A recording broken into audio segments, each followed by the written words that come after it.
오늘 함께 읽을 하나님의 말씀은 베드로전서 3장의 말씀입니다. 베드로전서 3장 1절부터 22절까지의 말씀을 한 절씩 교독하겠습니다. 아내들아, 이와 같이 자기 남편에게 순종하라. 이는 혹 말씀을 순종하지 않는 자라도 말로 말미암지 않고 그 아내의 행실로 말미암아 구원을 받게 하려 함이니, 너희의 두려워하며 정결한 행실을 범이라. 너희의 단장은 머리를 꾸미고 금을 차고 아름다운 옷을 입는 외모로 하지 말고, 오직 마음에 숨은 사람을 온유하고 안정한 심령에 썩지 아니할 것으로 하라. 이는 하나님 앞에 값진 것이니라. 전에 하나님께 소망을 두었던 거룩한 부녀들도 이와 같이 자기 남편에게 순종함으로 자기를 단장하였나니, 사라가 아브라함을 주라 칭하여 순종한 것 같이 너희는 선을 행하고 아무 것 놀라지 아니하면 그의 딸이 된 것이니라.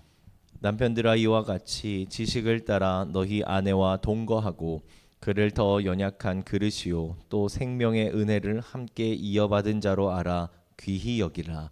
이는 너희 기도가 막히지 아니하게 하려 함이라. 마지막으로 말하노니 너희가 다 마음을 같이하여 동정하며 형제를 사랑하며 불쌍히 여기며 겸손하며 악을 악으로 욕을 욕으로 갚지 말고 도리어 복을 빌라. 이를 위하여 너희가 부르심을 받았으니 이는 복을 이어받게 하려 하심이라. 그러므로 생명을 사랑하고 좋은 날 보기를 원하는 자는 혀를 금하여 악한 말을 그치며 그 입술로 거짓을 말하지 말고 악에서 떠나 선을 행하고 화평을 구하며 그것을 따르라. 주의 눈은 의인을 향하시고 그의 귀는 의인을 간구에 기울이시되 주의 얼굴은 악행하는 자들을 대하시느니라 하였느니라. 또 너희가 열심으로 선을 행하면 누가 너희를 해하리요. 그러나 의를 위하여 고난을 받으면 복이 있는 자니 그들이 두려워하는 것을 두려워하지 말며 근심하지 말고 너희 마음에 그리스도를 주로 삼아 거룩하게 하고 너희 속에 있는 소망에 관한 이유를 묻는 자에게는 대답할 것을 항상 준비하되 온유와 두려움으로 하고, 선한 양심을 가지라. 이는 그리스도 안에 있는 너희의 선행을 욕하는 자들로 그 비방하는 일에 부끄러움을 당하게 하려 함이라. 선을 행함으로 고난받는 것이 하나님의 뜻일진데 악을 행함으로 고난받는 것보다 나으니라. 그리스도께서도 단번에 죄를 위하여 죽으사 의인으로서 불의한 자를 대신하셨으니 이는 우리를 하나님 앞으로 인도하려 하심이라. 육체로는 죽임을 당하시고 영으로는 살리심을 받으셨으니 그가 또한 영으로 가서 옥에 있는 영들에게 선포하시니라. 그들은 전에 노아의 날 방주를 준비할 동안 하나님이 오래 참고 기다리실 때에 복종하지 아니하던 자들이라. 방주에서 물로 말미암아 구원을 얻은 자가 몇 명뿐이니 겨우 8명이라. 물은 예수 그리스도께서 부활하심으로 말미암아 이제 너희를 구원하는 편이 곧 세례라. 이는 육체의 더러운 것을 제하여 버림이 아니요 하나님을 향한 선한 양심의 간군이라. 그는 하늘에 오르사 하나님 우편에 계시니 천사들과 권세들과 능력들이 그에게 복종하느니라. 아멘. 오늘도 이 하루의 첫 시간 주의 말씀을 사모하며 함께 예배하는 우리 사랑하는 성도님들 가운데에 하나님께서 허락하시는 크신 위로하심과 은혜가 오늘도 충만하게 부어지길 주님의 이름으로 축원합니다. 아멘. 우리가 읽고 있는 이 베드로전서는 한마디로 요약하자면 고난 속에 나그네들을 위한 희망의 편지입니다. 당시 소아시아에 흩어져 살고 있던 성도들은 예수를 주로 고백하며 믿는다라는 그 이유 하나만으로도 사회 속에서 온갖 냉대를 받았고 또 부당한 고난을 감내해야 했죠. 이에 오늘 이 편지의 저자인 베드로 사도는 이 서신의 수신자들에게 하나님을 신뢰하고 그 믿음을 지키면서 나아가 선을 행하십시오라고 권면하며 오히려 지금 그들이 겪고 있는 그 고난이 결코 우연이 아니며 그 고난이 오히려 그리스도를 닮아가는 가장 영광스러운 길임을 역설하며 이야기합니다.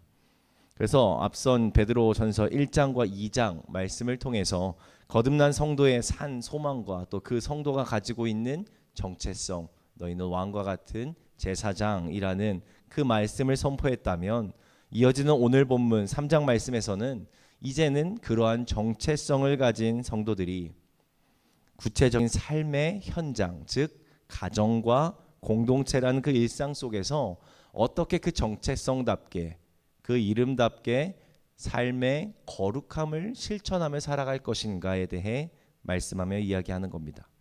먼저 오늘 본문 1절 말씀을 보면 이렇게 시작하고 있죠. 아내들아, 이와 같이 자기 남편에게 순종하라. 이는 혹 말씀을 순종하지 않는 자라도 말로 말미암지 않고 그 아내의 행실로 말미암아 구원을 받게 하려 함이니. 본문의 전반부인 1절부터 7절까지의 말씀에는 아내와 남편을 향한 권면의 말씀이 기록되어 있습니다. 다시 말해 이 땅 가운데에 하나님께서 허락하신 작은 천국 가정에 대한 말씀인 거죠. 그런데 이 말씀을 자세히 들여다보면 겉으로 보기에는 아내들아, 남편들아, 너희는 이러해라 저러해라, 아내와 남편을 향한 권면의 말씀처럼 보이지만 그 말씀이 단순한 도덕적인 가르침이 아님을 보게 됩니다. 베드로 사도는 당시 그들이 겪고 있었던 그 시대 안에 가부장적인 그 사회 질서를 부정하지 않으면서도 그 질서 속에 살고 있는 성도들에게 오늘 본문에서 표현하기를 순종이라는 이 단어를 들어서 전혀 다른 차원으로 그들에게 한 가지 원리를 알려주고 있는 겁니다. 다시 말해 오늘 본문에 기록되어 있는 순종이라는 그 표현은 하나님의 질서 안에서 자신이 행할 수 있는 충분한 그 권리를 내려놓고 상대방을 더 귀하게 여기는 능동적이고도 고귀한 사랑의 결단으로서의 행위를 순종이라 이야기하며 말하는 것이고, 그런 점에서 남편들 역시 아내들을 더 연약한 그릇으로 알고 존중하라라는 이어지는 말씀의 그 표현은 아내를 더 연약한 그릇으로 무언가 더 하찮게 하대하게 연약한 낮게 여기라, 그런 뜻이 아니라 생명의 은혜를 함께 이어받을 소중한 동역자로서 함께 인정하고 나아가라라는 뜻입니다.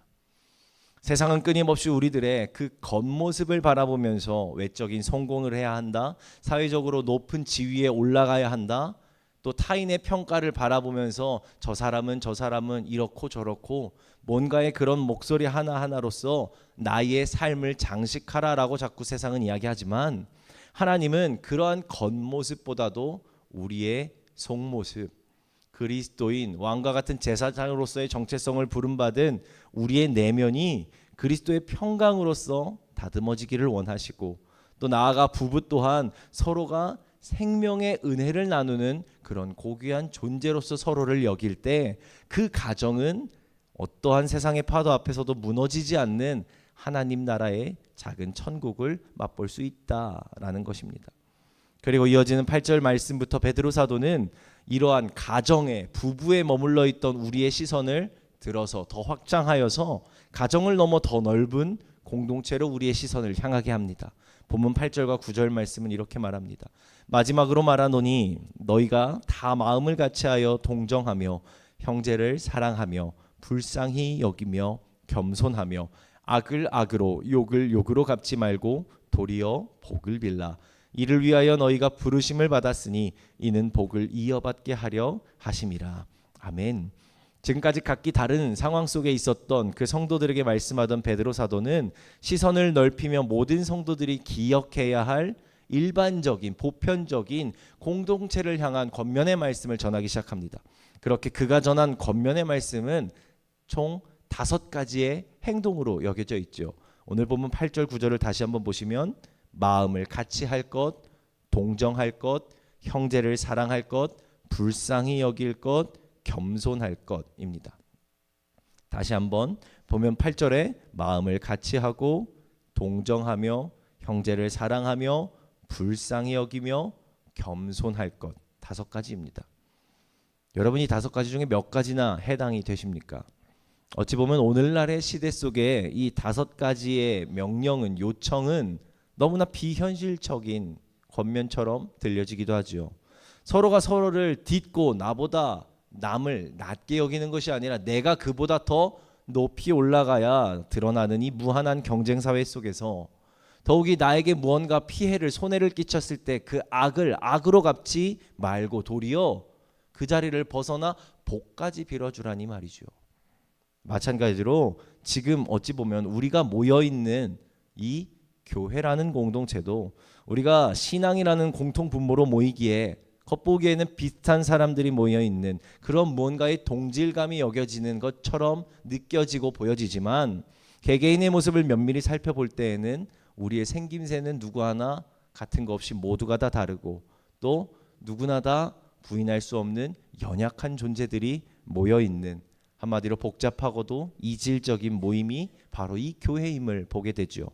더욱이 역사적으로도 살펴볼 때 예루살렘 교회에서조차 헬라파 유대인 또 히브리파 유대인 이렇게 등등의 사이 안에 그 무리 안에 갈등이 있었다는 점을 고려한다면 그 이후 유대인들이 아닌 예수님 이후에 주를 고백하며 따르던 이방인들 지역에 세워진 그 교회의 상황은 그 갈등의 모습이 더욱 심각했을 겁니다. 유대인과 헬라인, 남자와 여자, 부한 자, 가난한 자, 노예, 자유인 등등 너무나도 서로 다른 사람들이 모여서 주님을 주로 고백하며 예수님을 주로 고백하는 이 모임 교회를 이루었기에 그 안에는 분명 성경에 다 기록하지 못할 만큼의 말 못할 많은 일들이 있었습니다. 그렇기에 서로 다른 사람들이 모여서 이 교회라는 공동체에서 같은 마음으로 사랑하며 한 형제 자매가 되고 봉사하고 불쌍히 여기고 겸손히 여긴다라는 것은 각고의 노력이 필요한 일, 어찌 보면 사람의 능력으로는 당최 감당할 수 없는 일입니다. 지금 베드로 사도는 그런 일을 우리에게 어찌 보면 요청하는 것처럼 보이는 거죠. 그렇다면 이렇게 유한하고도 연약한 우리들은 우리에게 허락되어 이 일상의 자리, 우리가 처해 있는 우리의 발걸음이 닿는 그 공동체에서 어떻게 이 거룩함을 실천할 수 있을까요? 베드로 사도는 그 비결에 대해 오늘 본문 15절과 16절 말씀을 통해 이렇게 권면하며 말합니다. 너희 마음에 그리스도를 주로 삼아, 너희 마음에 그리스도를 주로 삼아 거룩하게 하고 너희 속에 있는 소망에 관한 이유를 묻는 자에게는 대답할 것을 항상 준비하되 온유와 두려움으로 하고 선한 양심을 가지라. 이는 그리스도 안에 있는 너희의 선행을 욕하는 자들로 그 비방하는 일에 부끄러움을 당하게 하려 함이라. 아멘. 사랑하는 성도 여러분, 오늘날의 시대 속에서 우리가 마음을 같이 하고 동정하고 형제를 사랑하고 불쌍히 여기고 겸손할 수 있는 비결은 너희 마음에 그리스도를 주로 삼아, 우리 안에 그리스도가 주인으로 계실 때 비로소 가능케 되는 줄 믿습니다. 우리가 이 세상 속에서 모든 인내, 모든 용서를 허하면서 그렇게 그리스도인이라는 이름표 그 정체성 가지고 그 이름답게 살아갈 수 있는 비결은 오직 우리 안에 그리스도가 주인으로 계실 때야 가능한 것이고, 그렇게 내 인생의 주도권을 주님 되시는 예수님께 내어드릴 때 그렇게 그 주님이 걸어가셨던 그 길을 우리의 삶의 이정표 삼아 나침표 삼아 살아갈 때 비로소 삶에서 마주하는 일에서 겪는 내 안에 생긴 분노, 내 안에 생긴 억울함보다 그 주인 되신 주님이 주시는 평강이 우리의 마음에 더 가득 차게 될 것이고, 비로소 그 주님의 평강이 우리의 내면을 채우고 우리를 다져갈 때 비로소 우리는 선한 행실과 온유함의 그 모습이 행동으로 겉으로 드러나 사람들의 마음 속에 우리의 그 선한 행실을 보며 저 사람은 왜 그러지? 저 사람은 뭐가 다르지? 하고 주님을 모르는 이들의 마음 속에 거룩한 의문이, 질문이 들기 시작한다라는 겁니다. 그리고 이 놀라운 신앙의 완성을 위해 베드로 사도는 여기서 한 걸음 더 나아가 예수 그리스도의 십자가 사건을 우리 앞에 이야기합니다. 본문 18절 말씀입니다. 그리스도께서도 단번에 죄를 위하여 죽으사 의인으로서 불의한 자를 대신하셨으니 이는 우리를 하나님 앞으로 인도하려 하심이라. 육체로는 죽임을 당하시고 영으로는 살리심을 받으셨으니. 아멘. 여러분, 우리가 세상을 살아가는 동안 악한 말로 핍박을 받고 또 여러 가지 모양으로 말 못할 고난, 그런 상황 속에 처하게 될 때 우리가 그들과 같은 모습을 취하기보다 한 걸음 더 나아가 그들을 위해 선을 베풀어주고 축복해주고 기도해줘야 하는 이유가 무엇입니까? 18절의 말씀처럼 바로 예수님께서 우리를 위해, 예수님께서 나를 위해 먼저 그렇게 하셨기 때문입니다. 의로우신 주님이 불의한 자들을 위해 죽으심으로 하나님과 사람 사이에 막혀있는 그 담 온전히 허물어 주셨고, 그 희생을 통해 비로소 우리는 구원의 완성에 이르게 된 것입니다. 그리고 그런 점에서 성도된 우리가 세상 속에서 당하는 그 고난이라는 그 모습은 십자가의 은혜를 입은 자들이 감당해야 할 마땅한 흔적이 되는 것입니다. 그렇다면 사랑하는 성도 여러분, 지금 여러분의 삶에 새겨져 있는 예수님의 흔적은 무엇이 있습니까? 때로는 우리 세상을 이기려다 세상 속에 빛과 소금의 존재로서 그 존재감을 드러내려 노력하려보다 어느샌가 그 세상 안에 동화되어서 그 세상을 따라가는 그 세상의 방식을 닮아가곤 합니다. 연약하기 때문이지요. 그렇게 악한 자들과 똑같이 우리도 어느새 소리를 치게 되고 똑같이 분노를 하게 되고 똑같이 세상의 권력을 바라보며 쫓아간다라는 겁니다. 하지만 그런 삶을 살아가는 우리들에게 오늘 본문은 다시금 묻는 겁니다. 그리스도께서 걸어가신 그 자취가, 너를 위해서 미리 보여주신 그 발걸음의 그 십자가의 길의 모습이 그 길을 따라가는 너희의 삶에선 도대체 어디에 있느냐 하고 말이죠. 우리가 너무나 잘 아는 것처럼 우리가 믿고 주로 고백하며 따르는 그 예수님은 억울함을 억울함으로, 욕을 욕으로, 악을 악으로 풀지 않으셨습니다. 오히려 그 모든 고통 짊어지시고 십자가 위에 달리시기까지 참고 참으사 그 위에서 복을 빌어 주셨죠. 그리고 오늘 본문은 9절 말씀의 표현처럼 이를 위하여 우리가 부름을 받았다라고 이야기합니다. 바라기는 이러한 예수님의 사랑과 부르심을 기억하는 가운데 우리의 가정과 일터 위에서 세상의 방식, 세상의 기준이 아닌 그리스도의 방식을 택하며 그 길을 따라가는 저와 여러분의 삶이 되기를 소망합니다.